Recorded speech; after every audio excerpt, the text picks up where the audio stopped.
બધા લોકો આવ્યા તો એના માટે બધાનો ખૂબ ખૂબ આભાર. અને જેમ મુકેશ કાકાએ કીધું કે પપ્પા માટે કંઈક બે શબ્દ કહેવા છે, તો એટલું જ યાદ આવે કે હું કેવો બેઠો છું. ગમે એવી મુશ્કેલી હોય એટલે ખાલી એટલું સાંભળી લઈએ ને કે હું કેવો બેઠો છું, એટલે પછી રાતે નીંદર આવી જાય. એનું નામ પપ્પા. અને એમના અમારા 17 વર્ષ કીધા એનો અમારી સાથેનો અનુભવ કહીએ તો અમારે મોબાઈલ શોપ છે. એની ઓફિસેથી છૂટે એટલે સીધા મોબાઈલ શોપ ઉપર આવે અને અમને પણ એટલી ફાઇનાન્શિયલ રીતે અને કીધું એમ કે હું કેવો બેઠો છું એ રીતના રીતે અમારી સાથે રહે. તો અમારો ખૂબ ખૂબ એને અભિનંદન. પોતે પણ અત્યારે રોવે. અને એક પપ્પા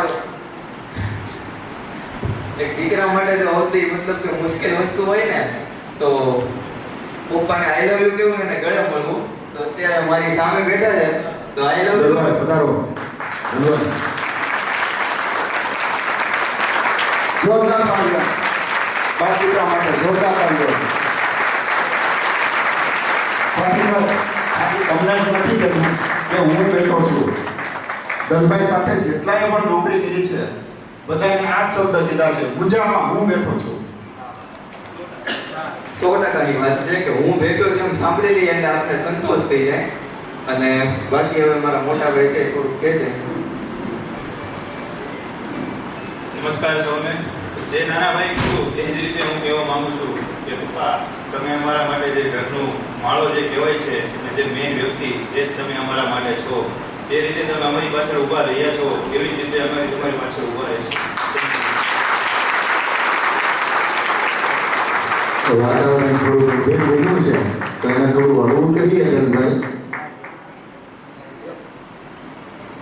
જેમ બધા લોકો કહે છે કે હજી રિટાયર થાય છે પણ લાગતો નથી રિટાયર થવા જવા, તો અમે પણ કહીએ છીએ કે હવે બસ કરો. ક્યાં વાત. પહેલી વાર જ્યારે સાહિલને મળ્યો ને, નાનો એવો સાહિલ દલભાઈ આપણો તો, એટલે મેં એને કીધું મેં તું સાહિલ એટલે શું, એમ થોડો સાહિલ જેલો માણસ, એટલે મને એમ કે એના નામનો એને અર્થ ખબર છે કે નહીં. તો મને કે સાહેબ, મને કે હા હું સાહિલ એટલે કિનારો.